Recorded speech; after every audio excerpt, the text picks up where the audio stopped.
Les évolutions contemporaines de notre société restent particulièrement marquées par l'allongement de l'espérance de vie.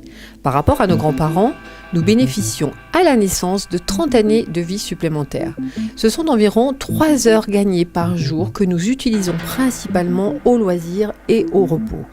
En effet, le temps de travail ne représente aujourd'hui que 12% de notre vie éveillée. Notre société est marquée par une évolution des mobilités. En moyenne, chaque jour, un Français passe 56 minutes à se déplacer et parcourt une distance de 25 km. L'automobile reste dominante, sauf dans les cœurs des métropoles. Cependant, l'émergence des modes alternatifs aux tout-voitures marque considérablement les pratiques de mobilité. Dans la plupart des grandes villes, l'usage du vélo est en forte progression. Plus 10% pour la métropole de Lyon entre 2016 et 2017.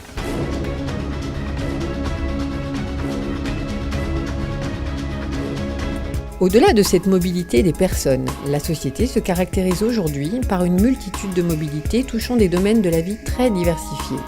L'avènement d'Internet et les nouvelles pratiques liées aux smartphones et autres objets connectés transforment considérablement nos façons de vivre.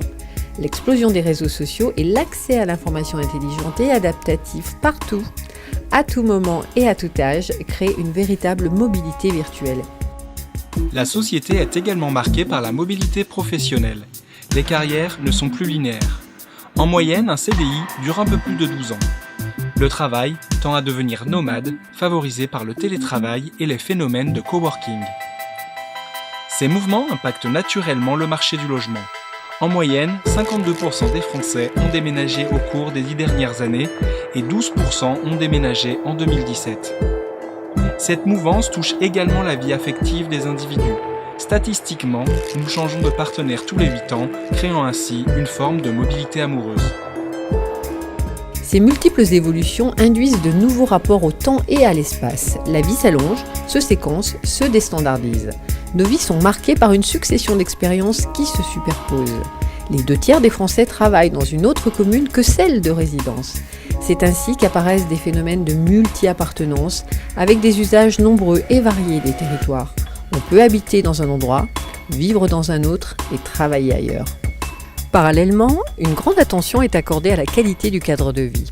Le lien à la terre, l'intégration de la nature en ville, les questions environnementales, notamment l'attention portée à la performance énergétique, se placent au centre de nos préoccupations.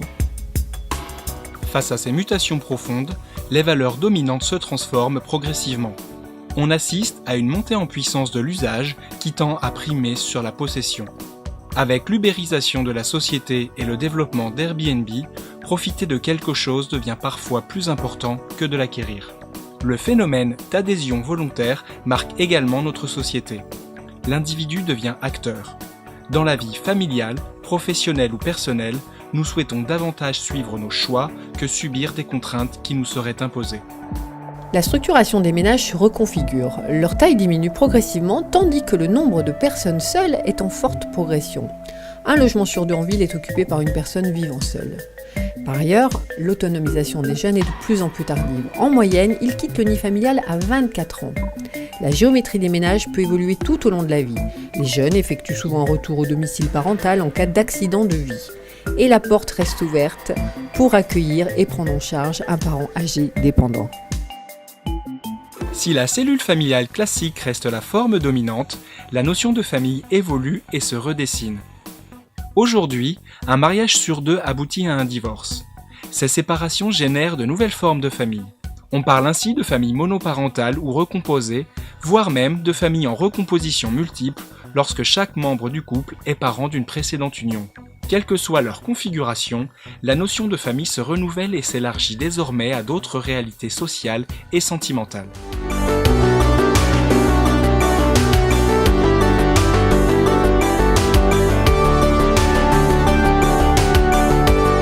Habiter autrement, ça nous parle énormément dans la mesure où l'espèce de slogan d'Est Métropole Habité, c'est « nous, c'est habiter ». Et produire de l'habité, ce n'est pas simplement produire de l'habitat. Ce n'est pas simplement produire un toit, produire un immeuble, produire une maison. On parle de produire une expérience sensible et positive. Puisque aujourd'hui, le fait d'habiter est finalement un des éléments les plus importants qui permettent aux hommes et aux femmes, aux citoyens, de se sentir d'une ville, de se sentir d'un territoire, de se sentir d'un ensemble. Là aujourd'hui, en fait, on a besoin de donner en fait un désir d'habiter, un désir de faire la ville. Donc on n'est plus sur des opérations de logement, d'habitat, mais en fait, quelle histoire on veut proposer aux gens pour habiter un lieu. Il faut poser le fait que l'habitat n'est pas un bien de consommation comme les autres. L'habitat, c'est une forme de bien commun. Il faut être en phase avec les besoins des populations, des citoyens et des citoyennes. C'est le besoin de sécurité, c'est le besoin d'intimité, c'est le besoin de retrouver les autres quand j'ai envie, quand j'ai besoin, et puis de co-créer ensemble si j'ai envie et besoin. Et donc, finalement, ce qu'on a essayé de développer, c'est quelque chose de très basique, c'est la création d'espaces capables. Donc des espaces qui vont pouvoir permettre aux gens qui vont habiter de créer leur histoire et non pas de leur imposer une histoire, même si elle est nouvelle branchée. Donc ça veut dire que finalement, on travaille par le vide. On construit le vide, on construit l'histoire par le vide, et ce sont les gens qui vont la réaliser. Est-ce qu'on peut reproduire ça? Parce que l'objectif, c'est quand même de construire un nombre de logements importants, accessibles financièrement, dans des zones de tension. On crée les logements, effectivement, je dirais presque de base. Par contre, tous les espaces communautarisés, espaces intermédiaires, vont être co-conçus par les habitants à partir du moment où ils ont signé, on les réunit, et c'est eux qui vont les co-concevoir avec un atelier avec un artiste pour qu'au moment où ils rentrent dans l'opération, ils aient vécu d'abord avec les copropriétaires une aventure de décision, ils vont pouvoir décider ensemble et le rapport avec le promoteur et l'architecte ne sera pas le même. On amène une équipe. Cette équipe, elle est composée effectivement de toute la partie, je dirais, conception, architecte, ingénieur. Et puis, on amène aussi des partenaires qui vont être des assistants à maîtrise d'usage, par exemple, qui vont gérer toute la partie du travail avec les habitants. C'est-à-dire, c'est ceux qui vont travailler sur les ateliers, qui vont participer donc à la co-conception des lieux simplement communautarisés, qui fait que le promoteur, lui, quand il lance une opération, dans son tableur, il a déjà une case, parce que si vous la mettez après, ça ne rentre jamais, qui met une case, on s'aperçoit que cette case-là a un coût extrêmement faible, par contre a un impact énorme après sur la commercialisation et sur en fait après la livraison de ces appartements.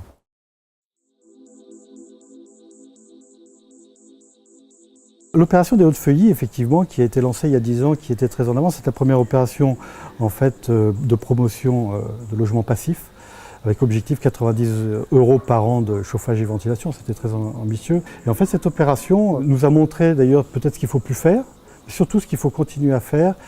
C'est une opération, nous on le savait quand on le concevait, qu'on allait avoir une alliance entre le minéral, le végétal, l'habitat groupé, mais dans ce qu'elle avait de plus intéressant dans les vides qu'elle créait, notamment par rapport au jardin, à l'intimité.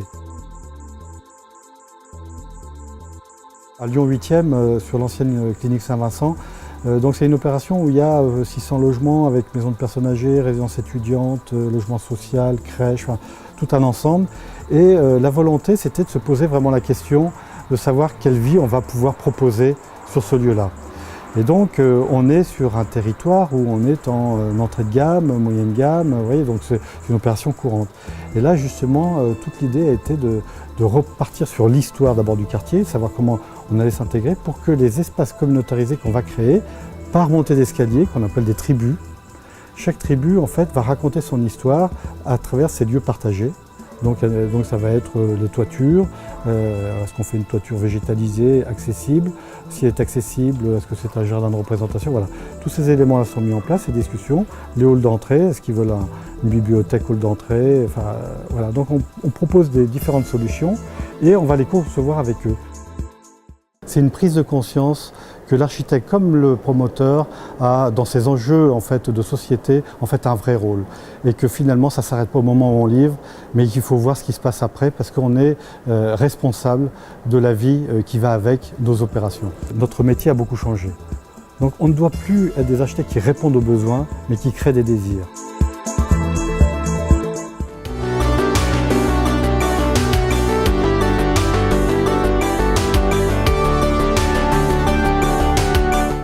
Nous sommes sur un territoire très particulier, celui de la métropole de Lyon, qui connaît depuis un certain nombre d'années une croissance démographique importante. En même temps, nous sommes aussi confrontés un peu à une évolution des modes de vie, des modes de faire de nos concitoyens et auxquels il faut que nous puissions nous adapter. C'est vrai qu'un certain nombre de nos concitoyens nous ont fait part ces dernières années d'une volonté de leur part d'être plus acteurs de la conception et de la mise en œuvre de leur logement. Cela s'est retrouvé au travers d'un certain nombre de projets qui ont été portés par des acteurs coopératifs du logement. Ça nous a permis de mener un certain nombre d'expériences à l'échelle de notre territoire métropolitain. Mais cela ne remplit pas non plus l'ensemble des objectifs de production de logements auxquels nous sommes confrontés depuis un certain nombre d'années si nous voulons faire en sorte que chacun des habitants de la métropole puisse trouver un toit à sa mesure. Cela représente environ 8 000 à 8 500 logements qu'il faut produire chaque année. Et en même temps, nous souhaitons aussi rendre nos concitoyens un peu plus acteurs de cette conception, de l'élaboration de ces logements. Et je pense qu'il y a là les voies à trouver d'une collaboration entre nos concitoyens et l'ensemble des acteurs de la production de logements, qu'ils soient architectes, promoteurs, bailleurs.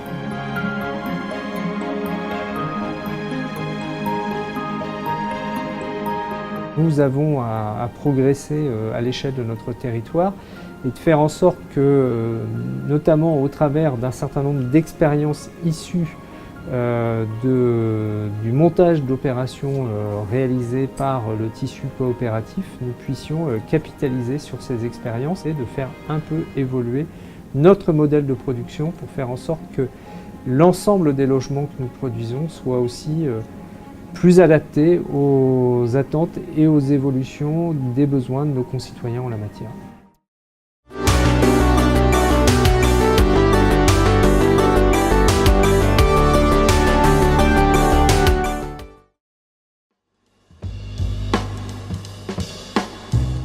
Le Paris Solidaire Lyon a été créé il y a 13 ans maintenant pour mettre en lien essentiellement des personnes âgées qui souhaitent rester chez elles avec des jeunes qui, eux, cherchent un hébergement pour permettre en fait de répondre à deux besoins sociétaux qui sont aujourd'hui identifiés et de créer du lien social.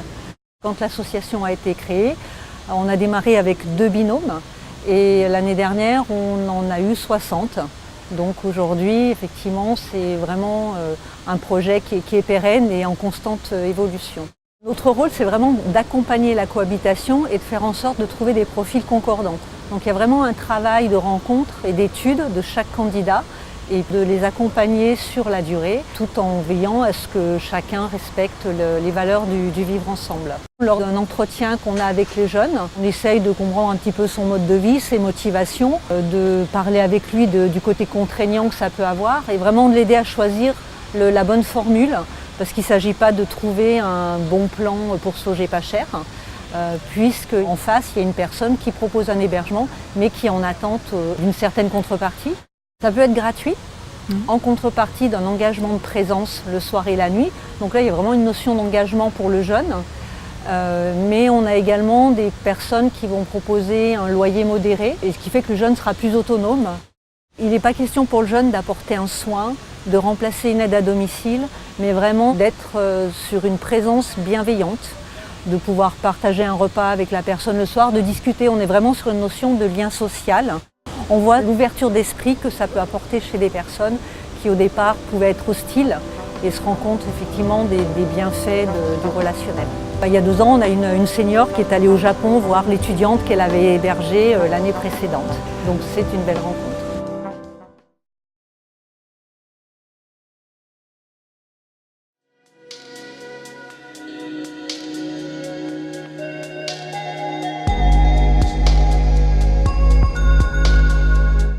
Les capseurs et les capseuses sont des colocataires, donc effectivement, comme vous vous en doutez, la colocation c'est un habitat qui est plébiscité aussi par nos jeunes. C'est aussi pour ça qu'on souhaitait leur proposer ce type d'habitat, aussi parce que ça permet, ça favorise tout simplement les projets collectifs ensemble, parce qu'on est plus fort à plusieurs et que c'est plus simple de travailler ensemble.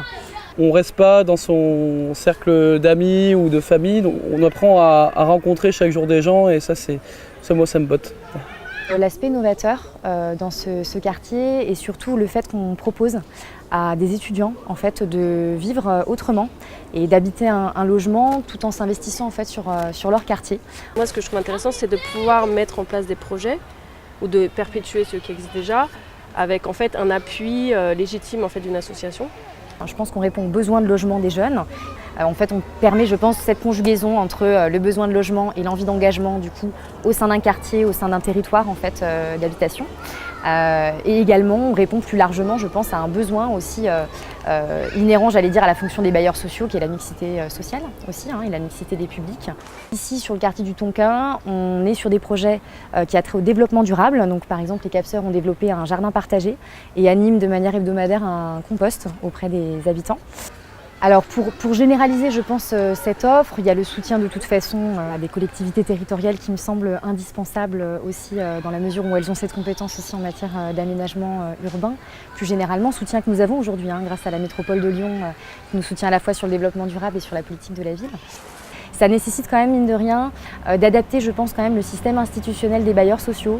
Pourquoi ? Puisqu'on est quand même sur des baux particuliers, avec une certaine flexibilité à avoir de la gestion locative, puisque certains, comme ils sont étudiants, certains parfois doivent partir en stage, doivent partir au milieu de l'année. Si le projet de la FEV a fonctionné, c'est que d'abord ils sont allés écouter les étudiants, ils se sont rendus compte, les premiers, alors que nous ne l'avions pas fait, qu'ils étaient majoritaires à souhaiter habiter à plusieurs, alors que nous, bailleurs sociaux, on continuait à construire nos cellules à 18 mètres carrés avec un petit studio en disant c'est de ça dont l'étudiant rêve. Or, non, c'est pas de ça. Certains rêvent de ça, mais beaucoup préfèrent, et d'ailleurs les parents aussi, et ça a joué dans la commercialisation des produits, que pour un étudiant qui sort de chez papa et maman, la première expérience d'habiter avec d'autres jeunes de son âge, finalement ça fonctionne. Ce qui nous aide beaucoup avec S Métropole Habitat, c'est aussi leur service innovation sociale qui est vraiment spécifiquement dédié à des projets comme le nôtre, en tout cas pour être en suivi des projets que nous pouvons porter avec les CAPS. Aujourd'hui, on a plus d'une 50aine de places. On est à la moitié de l'objectif qu'on s'était donné avec la FEV il y a maintenant 5 ans. On veut aller vers 100 places, mais chaque année, on ouvre une dizaine de places. Donc, on sera vite aux 100 logements. Et puis, je sais qu'il y a d'autres bailleurs qui souhaitent s'engager dans cette logique. Alors, il n'y a pas que la FEV, il y a le Paris Solidaire, il y a aussi des bailleurs qui se lancent avec leurs propres projets de colocation, comme nos amis de chez Aliade Habitat. Habiter autrement, c'est possible.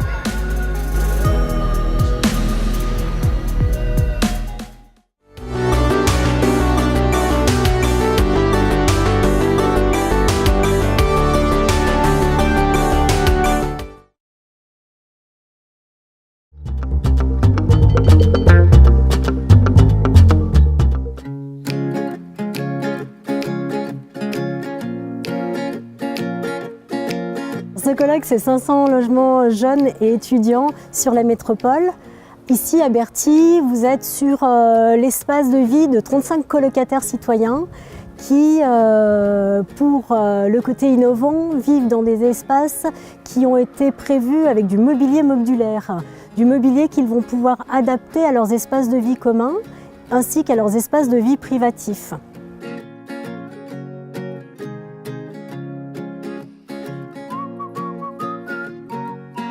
La particularité, l'innovation aussi, sont les espaces de vivre ensemble sur lesquels on cherche à développer l'intergénérationnel avec le bâtiment traditionnel de par des jardins partagés ou le terrain de pétanque qui leur permettra de vivre tous ensemble.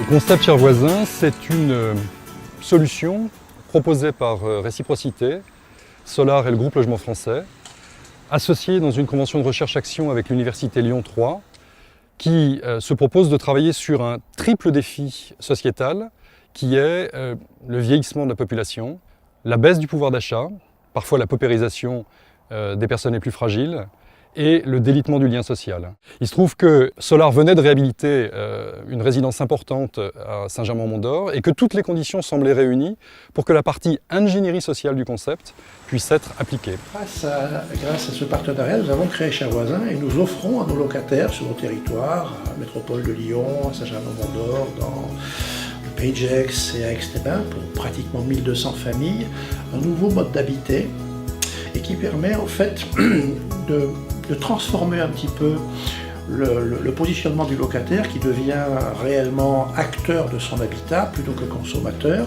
et qui refonde aussi la relation entre le bailleur social et ses locataires. Reciprocité s'est installée, ou plutôt a mené son expérimentation il y a quelques années chez nous. Et petit à petit, ce qu'on a vu, c'est qu'au sein de la résidence, de nouvelles pratiques ont eu lieu, une nouvelle solidarité entre les différentes personnes qui habitent cette résidence s'est créée et que peu à peu, des initiatives ont vu le jour, qui ont commencé à irriguer le quartier. Et puis maintenant, moi-même qui suis maire depuis 3 ans, je suis souvent sollicité par des habitants de ce quartier pour faire des expériences à plus grande échelle. Donc le moins qu'on puisse dire, c'est que ça a diffusé très largement au-delà de la seule résidence, puisque aujourd'hui c'est toute la commune qui est concernée par des actions qui sont proposées et des initiatives qui sont lancées par les habitants grâce au dispositif qui a été mis en place par Reciprocité. Les facteurs clés de succès pourraient être en tout premier, la prise en compte des besoins et des usages réels des habitants. Deuxièmement, un nouveau métier, le métier de gestionnaire animateur, donc, qui est un mix entre une gestion de proximité, une gestion très humaine d'une résidence, et puis l'accompagnement de tous les projets qui vont émerger de la demande des résidents.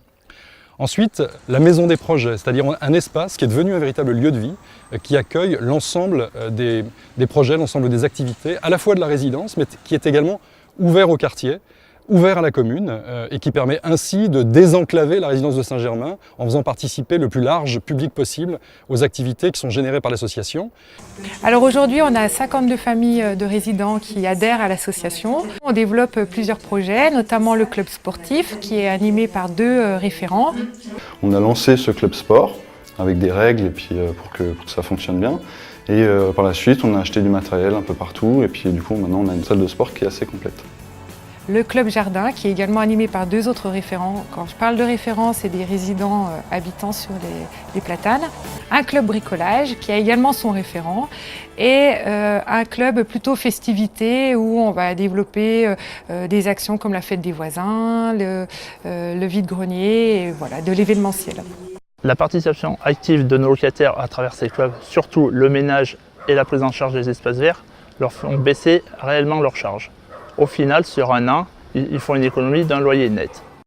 Ce qui s'y passe, pour moi, est assez exemplaire de ce qui devrait se passer dans le logement social à grande échelle en France.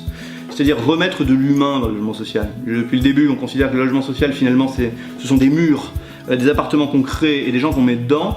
On a perdu depuis un siècle, petit à petit, la présence humaine dans les immeubles, les concierges, dans les grandes villes d'abord, mais aussi dans les petites bourgades. Et aujourd'hui, je considère que le fait de remettre de l'humain dans la machine, mais en comptant en plus sur les habitants, qu'on met dans la dynamique, c'est la solution, c'est le logement social du futur, très clairement.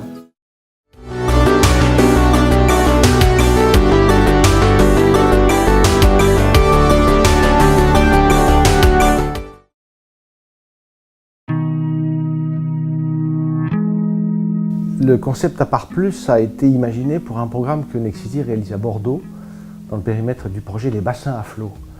L'intention a été d'essayer d'imaginer un logement qui puisse s'étendre en fonction des besoins de nos clients. Et donc la proposition a été faite pour une centaine de logements parmi les 400 logements du programme, que les appartements puissent connaître une extension possible ultérieure au gré des besoins de la famille. De manière à ce qu'au fond, le logement puisse véritablement s'accroître avec les besoins de la famille. L'extension Appart Plus peut se faire selon 3 possibilités différentes. Soit il est question de pouvoir combler un vide sur séjour dans un duplex, de manière à avoir une pièce additionnelle en lieu et place du vide sur séjour. Soit c'est une pièce qui vient se greffer sur la façade entre 2 bâtiments, soit c'est une pièce qui vient s'installer au rez-de-chaussée sur une terrasse ou sur un jardin. Il y a donc à imaginer la destination de ces différentes modifications dans le cadre du permis d'origine, ce que l'architecte a préfiguré. Et donc aujourd'hui, nous en sommes à la phase où nous allons livrer l'ensemble des 400 logements de l'opération. Dès lors que le certificat de conformité aura été obtenu, les acquéreurs d'appartements Appart Plus pourront chaque année faire savoir auprès du syndic de copropriété lors des assemblées générales annuelles s'ils souhaitent ou non profiter de la possibilité de s'étendre en achetant cette pièce supplémentaire. à l'issue de cette assemblée générale, un permis de construire modificatif est déposé en mairie en application du principe qui était prévu dès le départ. Chaque acquéreur pourra donc ensuite faire venir l'entreprise, soit que nous lui aurons proposé, soit l'entreprise de son choix pour pratiquer l'extension, parce qu'il aura le choix de l'entreprise. Et une fois que les travaux auront été réalisés, à l'assemblée générale qui suit, le syndic de copropriété appliquera les nouvelles tarifications des charges. Chaque acquéreur aura évidemment un peu plus de charges à supporter liées à l'extension de sa surface. En moyenne, les appartements ont été vendus autour de 3 500, 3 800 euros le mètre carré habitable. L'intérêt de cette extension, c'est qu'elle est en fait une extension à coût maîtrisé, parce que nous avons d'ores et déjà convenu avec des entreprises du coût de réalisation de ces pièces additionnelles.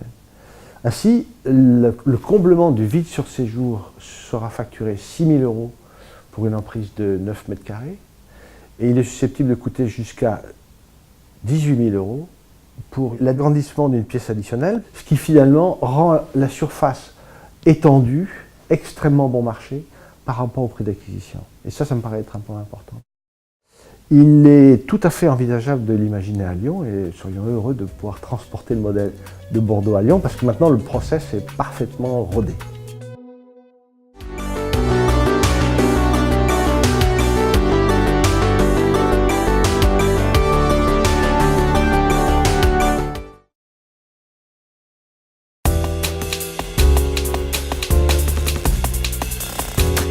Notre ADN, c'est quand même d'être une grande entreprise industrielle et c'est notre capacité à être fiable sur nos façons de produire du logement, sur nos délais, sur nos coûts de sortie, sur l'accompagnement des clients.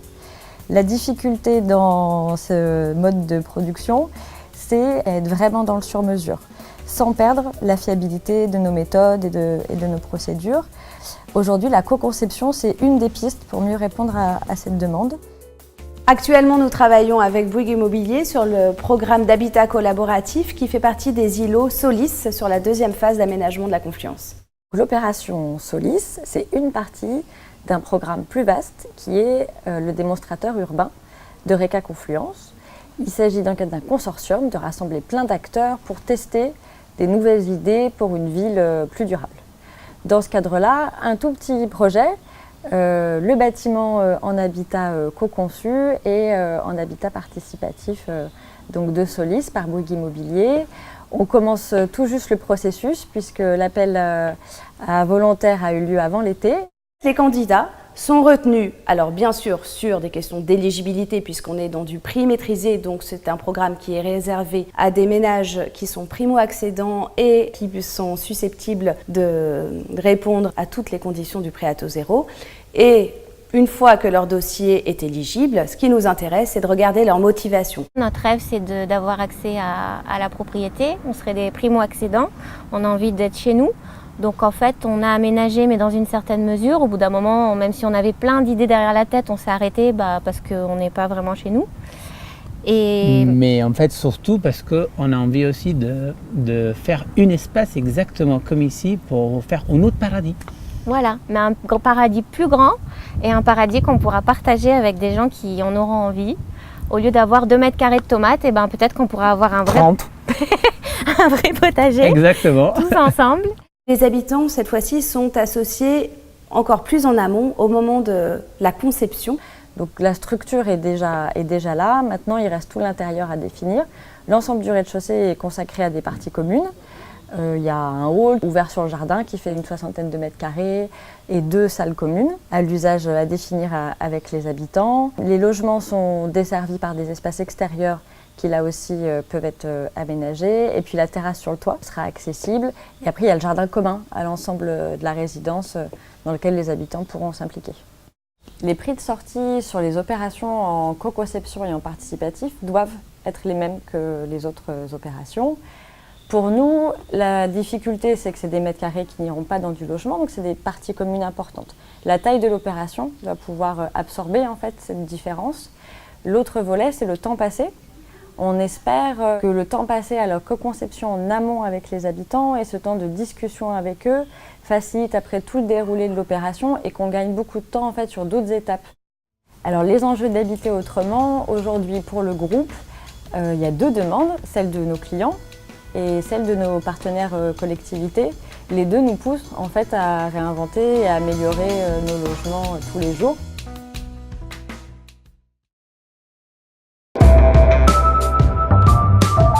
Le groupe du 4 mars, c'est un groupe d'habitants de la Croix-Rousse qui se sont réunis le 4 mars 2009 en se disant on aimerait bien vivre autrement et pouvoir rester dans le quartier de la Croix-Rousse parce qu'on y est attaché, on y vit depuis de nombreuses années, on a nos enfants qui sont scolarisés là, mais on se rend compte que si demain on doit changer de logement, on ne pourra plus forcément avoir un logement dans la Croix-Rousse parce que le quartier est en train de changer. La société coopérative va acheter les logements et ensuite, individuellement, nous, chaque ménage, on va verser un loyer tous les mois.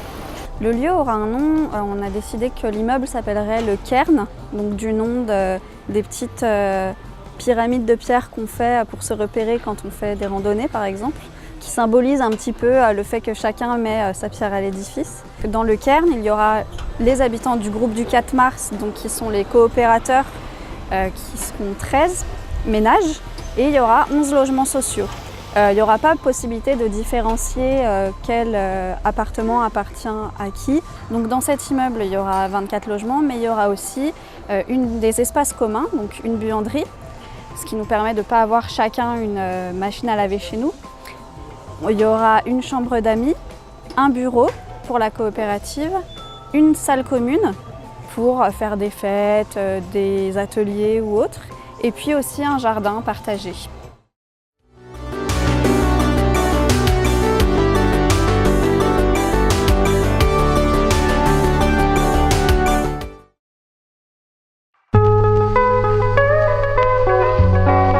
Villanova est un principe de résidence que nous développons déjà depuis plus de 10 ans chez Nexity, qui est en fait l'idée simple d'offrir sur des opérations d'une certaine envergure un ensemble de services qui vont venir faciliter la vie des occupants. À Romainville, en région parisienne, nous avons fait une opération de 390 logements sur un terrain acheté à la mairie, pour lequel justement la collectivité avait été très intéressée à ce que nous puissions offrir sur ce site des services innovants. Villanova à Romainville, c'est quelques grands piliers. Tout d'abord, un régisseur pour l'ensemble de l'opération, qui est vraiment le trait d'union entre les différents occupants et au fond le premier point d'accueil de la résidence pour les occupants et les visiteurs. Au fond, le concierge d'antan, qui est redevenu finalement l'homme clé de la résidence. Deuxième service, c'est une chambre d'hôte qui est un authentique studio de 20 mètres carrés, qui permet véritablement de pouvoir accueillir des membres de sa famille qui viennent visiter un parent ou en week-end parce que les familles recomposées ont besoin d'une pièce additionnelle. Les toits sont occupés en jardin partagé planté, qui ont l'énorme avantage d'être au fond des espaces très sécurisés dans les accès. Nous avons également une salle de sport très largement équipée et une salle tout à fait innovante qui est une salle de coworking qui est en fait composée de différents espaces où il est possible de travailler à une dizaine de personnes ou autour de petites tables rondes en petits comités, qui est utilisée par toutes les personnes qui veulent bénéficier du travail nomade. Et ce qu'on constate avec surprise, c'est que l'usage qu'en font les occupants s'est démultiplié et s'est enrichi, puisque outre le travail nomade que nous avions imaginé jusqu'alors, elle devient aussi un lieu où les parents viennent faire travailler leurs enfants le soir. Dernier usage en collectivité du Villanova de Romainville, c'est les voitures. Nous avons 2 voitures en autopartage dans le sous-sol de la résidence qui sont disponibles pour chacun via l'application interne de la résidence et qui permettent à chaque copropriétaire de pouvoir louer la voiture sur un tarif extrêmement compétitif. Donc ça permet à chacun de pouvoir avoir un usage ajusté et d'éviter d'avoir la propriété d'une deuxième voiture. Au fond, toutes les surfaces qui sont utilisées en service commun sont des parties communes de la résidence qui ne sont donc pas vendues et pour lesquelles on a fourni l'ensemble des prestations d'équipement. Donc au fond, les opérations Villanova avec tous ces services nécessitent une certaine taille d'opération pour que ce soit finançable. Nous avons constaté qu'à moins de 100 logements, il est difficile de financer les premiers équipements. Et le premier équipement qui est tout de suite demandé et préféré par nos acquéreurs, c'est la présence du régisseur. Les familles d'aujourd'hui souhaitent avoir des lieux partagés, des espaces de rencontre, une capacité à pouvoir recréer du lien social Et le régisseur, à cet égard, est celui qui va favoriser le lien social. Et donc, évidemment, c'est pour mieux vivre ensemble et nous aspirons à pouvoir faire vite et rapidement à Lyon une opération de ce type, bien sûr.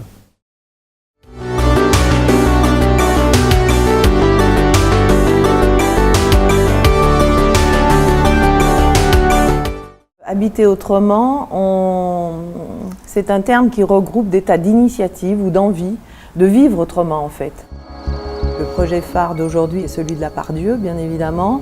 On a attrapé la question du logement dans une démarche un peu plus globale à travers cette volonté de travailler sur l'habiter. Comment on habite la Part-Dieu. Donc comment on se loge, bien sûr, mais aussi comment on s'y déplace, comment on y vit tout simplement avec l'idée des services, des commerces, etc., mais aussi des espaces publics. C'est l'opération de réhabilitation de la Bar-de-Zay, qui va offrir une mixité à l'intérieur même de cette barre réhabilitée et une résidence-service, c'est-à-dire qui répond aussi à des demandes actuelles de gens qui veulent un logement pour une durée totalement déterminée. Et puis enfin, sur ce même projet de Zay, avoir un espace partagé en toiture.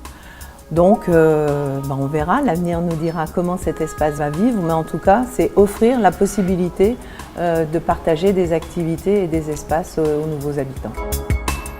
Je voudrais souligner juste une petite inquiétude qui n'est pas propre à Lyon, hein, vraiment pas. C'est effectivement le fait qu'on puisse avoir des villes qui soient accessibles aux classes aisées. À Lyon, comme on a voulu la diversité, on aura toujours un accueil de personnes qui relèvent du logement social. Mais entre les deux, ces classes moyennes ou intermédiaires, c'est peut-être elles qu'on va rejeter un peu en dehors des villes-centres. Je crois que c'est un problème pour les métropoles, parce que ce sont elles quand même qui font le lien. Et ça, c'est important. Alors, habiter autrement fait partie des enjeux de nos réflexions en matière d'habitat et de logement. Bien évidemment, il faut que nous soyons en capacité de réfléchir sur ces évolutions que nous demandent aussi nos concitoyens. Et habiter autrement, ce sera aussi un des éléments, je pense, qui permettra de contribuer à l'attractivité de notre territoire, de préserver cette attractivité et de faire en sorte que nous puissions être en capacité de développer une métropole à vivre, une métropole qui conjugue à la fois un dynamisme économique, une capacité d'organiser la solidarité et la cohésion à l'échelle de son territoire au travers d'une offre d'habitat très diversifiée. Et donc ça répond complètement aux enjeux d'habiter autrement, et tout en étant aussi en capacité de préserver son environnement, son cadre de vie, qui est aujourd'hui aussi un des éléments essentiels de notre attractivité. Je testerai bien des solutions innovantes qui permettent notamment de concevoir des espaces un peu nouveaux au sein de nos logements. C'est vrai qu'aujourd'hui, la production est relativement standardisée avec des tailles de pièces qui sont, je dirais, très conventionnelles. Et je pense que nos concitoyens attendent d'autres choses, des espaces de vie qui soient plus évolutifs, une capacité aussi à pouvoir se projeter sur l'extérieur, à la fois des terrasses, des balcons, des loggias, mais qui soient de dimension très généreuse. Notre capacité aussi à pouvoir mieux utiliser par exemple les toitures, à pouvoir mettre en œuvre des espaces de vie qui peuvent être partagés au sein de ces futurs ensembles immobiliers. Et c'est cette capacité à avancer sur cette question du logement et de l'habitat dans une notion de ville des courtes distances que nous appelons tous de nos voeux. On puisse réunir sur un même territoire à la fois l'emploi, l'habitat, le cadre de vie, le commerce, les espaces de loisirs, et je pense que c'est un élément essentiel qui concourra demain à la qualité de vie au sein de notre agglomération.